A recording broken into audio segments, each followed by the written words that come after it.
"Shoot him first. The maid isn't worth a bullet." The words barely left his mouth when the dining room windows exploded inward. Glass tore through the air. Gunfire followed instantly.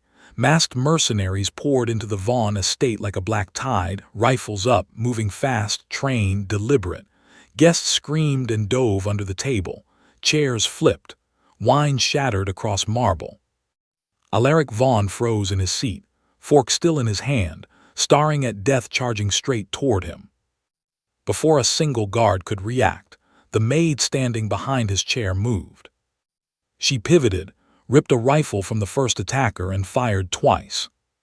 Both shots landed clean.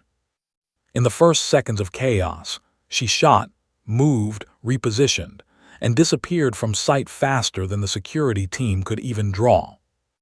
No one in that room understood what was happening yet. They would soon. Earlier that same afternoon, Rowan Hale stood in the grand kitchen of the Vaughn estate, wiping down marble counters. Plain gray uniform, hair pulled back, no jewelry, no makeup, invisible by design.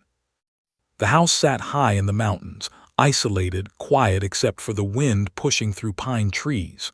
Rowan noticed every sound, every vibration in the walls. She always did.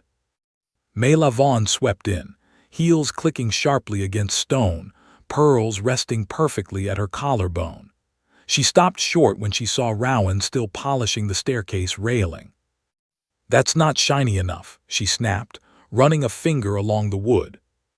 Rowan nodded once and kept working.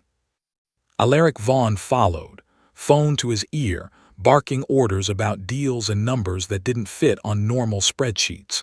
He glanced at Rowan like she was part of the house. "Tell her to hurry," he said. "We've got guests tonight." A couple of his associates passed through, laughing. One bumped into Rowan without apology. "Watch it, sweetheart." Rowan stepped aside. Outside, rain began to fall. Not long after, Mayla pointed toward the stone terrace. "The guests will be smoking out there. Scrub the moss off before anyone arrives." It was freezing. Wind cut through the valley. Rowan wore only her thin uniform. She stepped outside anyway. For 40 minutes, she scrubbed stone on her knees while freezing rain soaked through her clothes. Inside, the Vaughns watched from behind glass walls, swirling brandy and laughing, occasionally pointing out spots she'd missed. By the time dinner started, her hands were numb, her knuckles raw.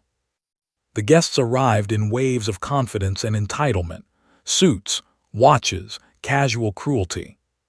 "She looks like she wandered in from a thrift store," one man laughed.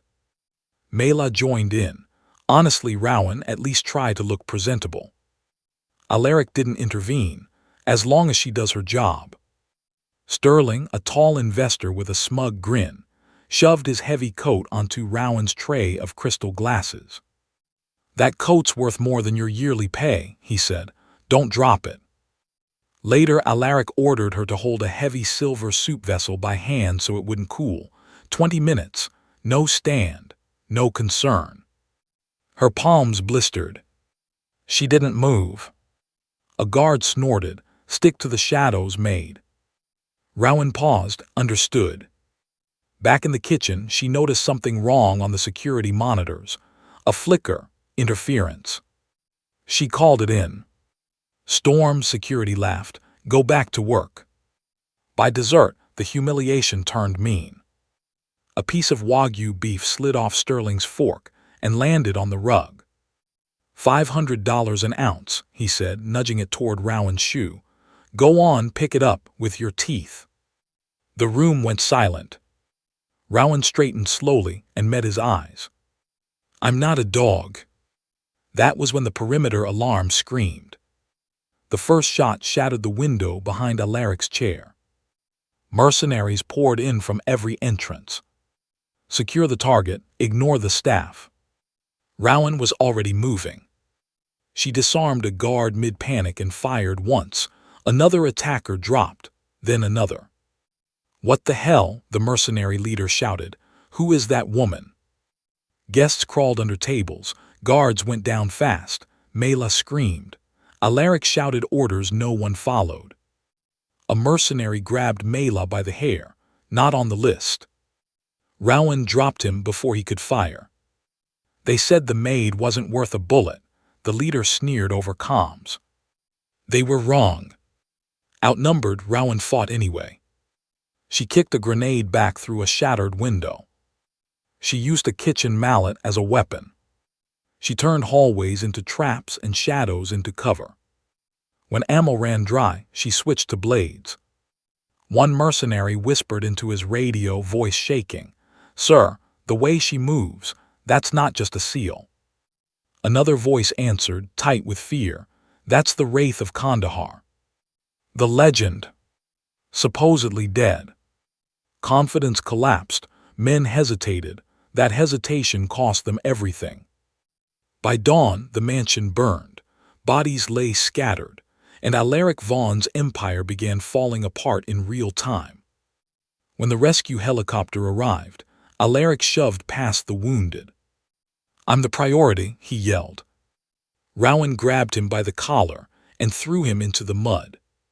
"You are baggage," she said calmly. "Sit down." He did. A week later, in a government debriefing room, Rowan placed a resignation letter on the table, blood-stained. "I never worked for you," she said quietly. "I was just passing through." She walked out. The people who dismissed her lost everything. And the maid they thought wasn't worth a bullet. She was the reason they lived long enough to regret it.